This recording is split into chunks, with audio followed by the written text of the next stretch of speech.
Good afternoon from Smokey Row in Des Moines, Iowa. We are joined by Democratic presidential candidate Tom Steyer. Thanks for being here. Dave, it's a pleasure to be with you. All right, a lot to watch nationally as this impeachment trial has been going on in the United States Senate.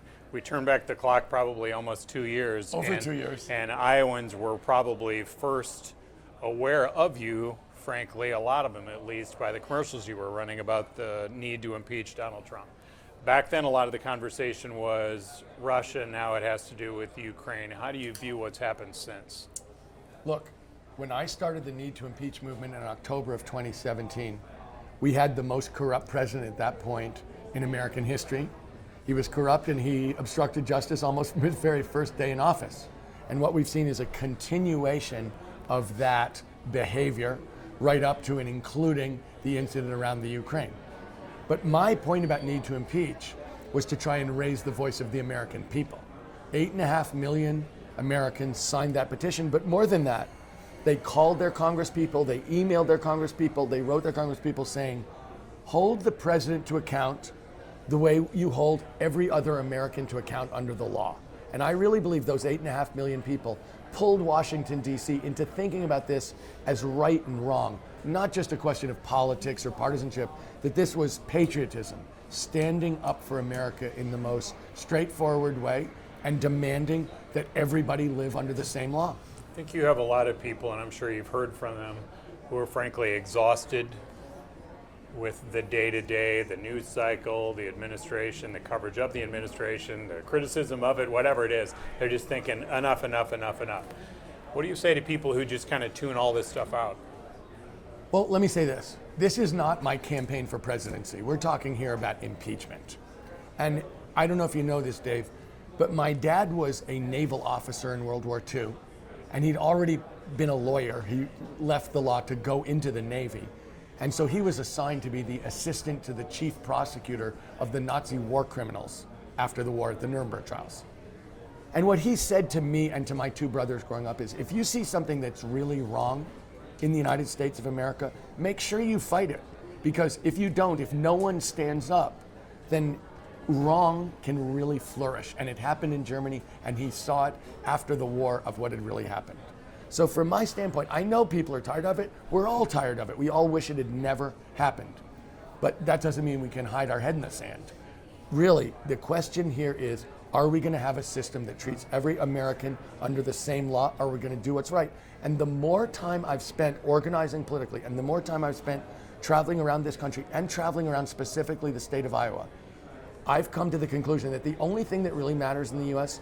is our most basic virtues, that we stand up for freedom and equality and justice and law, and that we do the right thing. And every time somebody talks to me about political convenience and kind of a cynical, manipulative way of thinking, I think it's a huge mistake. This feels so partisan, though. Do you agree with what we're hearing out of Washington is how Democrats view this impeachment trial, how Senate Republicans view this impeachment trial, how the Trump administration, of course, and there's this big fight over witnesses. Should we hear from witnesses? Who would that be? Who should we hear from? Good grief, Dave. Think about this. We're having a trial. Of course, we should have witnesses under oath in front of the TV cameras, not so much explaining to the Senate, explaining to the American people what happened. That's what I care about. The court that I care about is the court of public opinion, what the people of the United States think. That's what really matters. And who are those people? Who do we need to hear from? Oh, good from? grief. It should be these administration officials like John Bolton, who have the facts, put them under oath in front of America so we can hear for ourselves and judge for ourselves away from politics, away from partisan politics. Look, Americans are decent, law-abiding, brave, and compassionate. That isn't Democrats or Republicans or independents. That's Americans. Let us make up our mind. If we don't get the evidence with people testifying, they're burying the truth. It's a farce. It's an absolute obstruction of justice. It's wrong. Let the American people see the truth and let us decide. Is the fairest way to do this to have Trump administration folks, as you mentioned, and former administration key staff as well, along with Vice President Biden and his son? Is that going too far, or is that fair? Look, from my point of view, this isn't about Vice President Biden. This isn't about his son. This is a trial of the President of the United States. What they would testify towards has nothing to do with what he did. The question here is, let the administration officials come forward. I think this is the critical point. I think we need to get those officials under oath, basically saying, tell the truth or go to jail.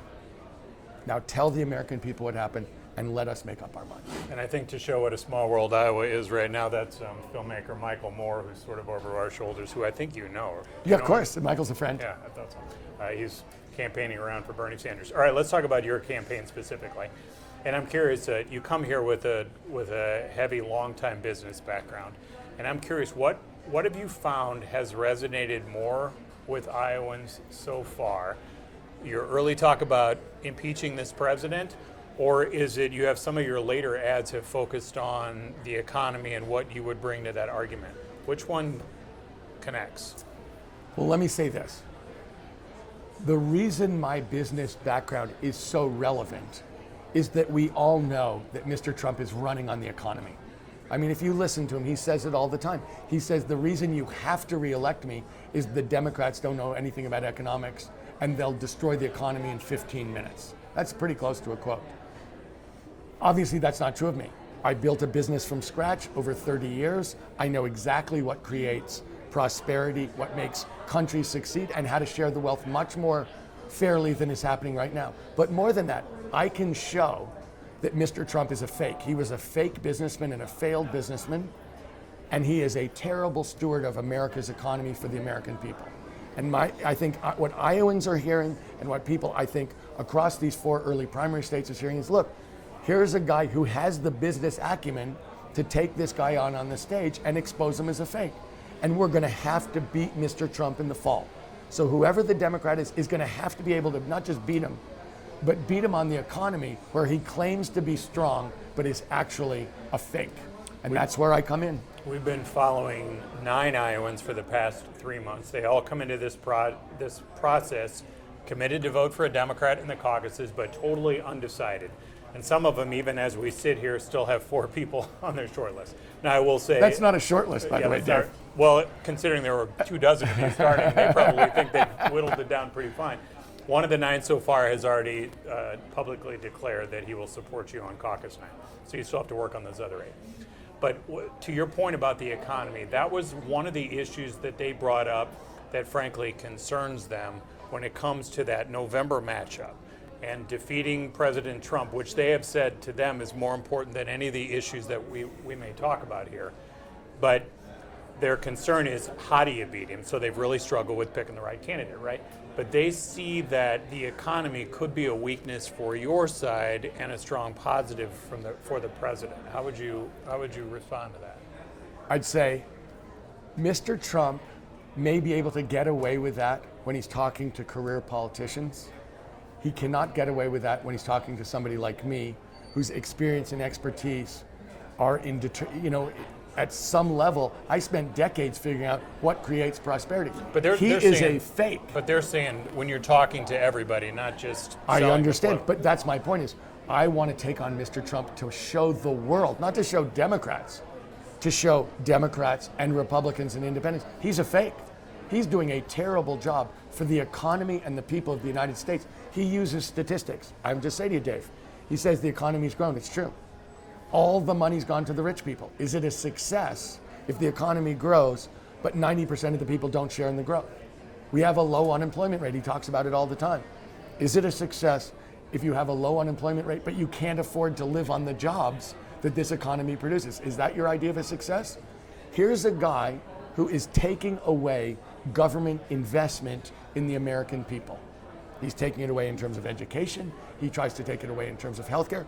He's talked about, because of his huge giveaway of taxes to rich people and big corporations and the exploding budget deficit that he created with his tax giveaways, he said, after this election, we're going to have to go after entitlements. What does that mean? He's going to try and take away people's Medicare, Medicaid, and Social Security. This is a guy who his economic policies are terrible for Americans. They're specifically terrible for Iowans.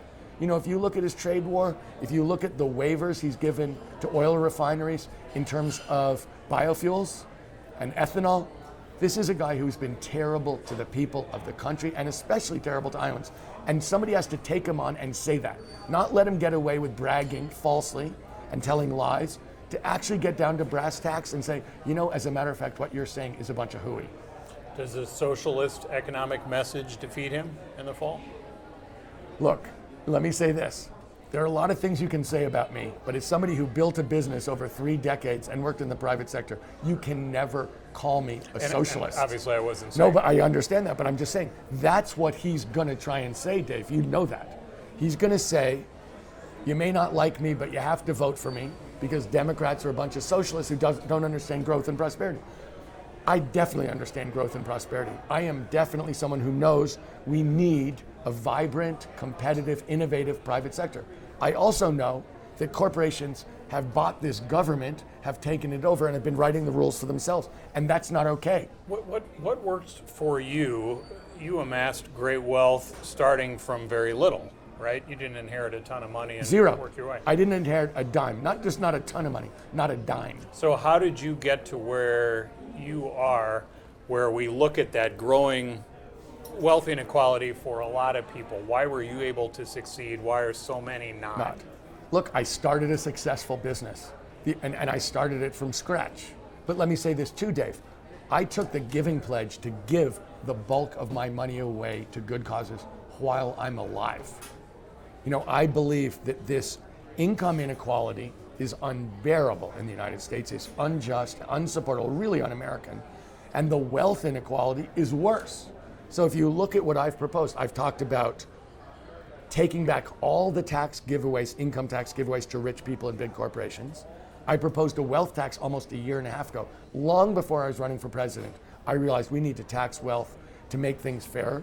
And I've also talked about specifically treating investment income like earned income. Why would I pay a lower tax rate on my investments than someone who gets up in the morning and goes to work at 8 o'clock in the morning? If we did that, and I'm proposing doing it, we can give 95% of Americans a 10% tax cut. 95% of Americans can pay 10% less taxes, including you. No one else has thought of it. No one else is talking about it. It's absolutely closing loopholes that make no sense. And it really is part of having a tax system that goes back to being somewhat fair from extremely unfair right now. This is the time of year where we get our statements for our taxes as we look back at what happened in 2019, and we see that our 401ks did quite handsomely in 2019. Those things you're talking about, will that lessen the gains we see on the stock market? Will we see companies making less money? Do we have to worry about not getting a raise the following year? What will your ideas do to that business environment?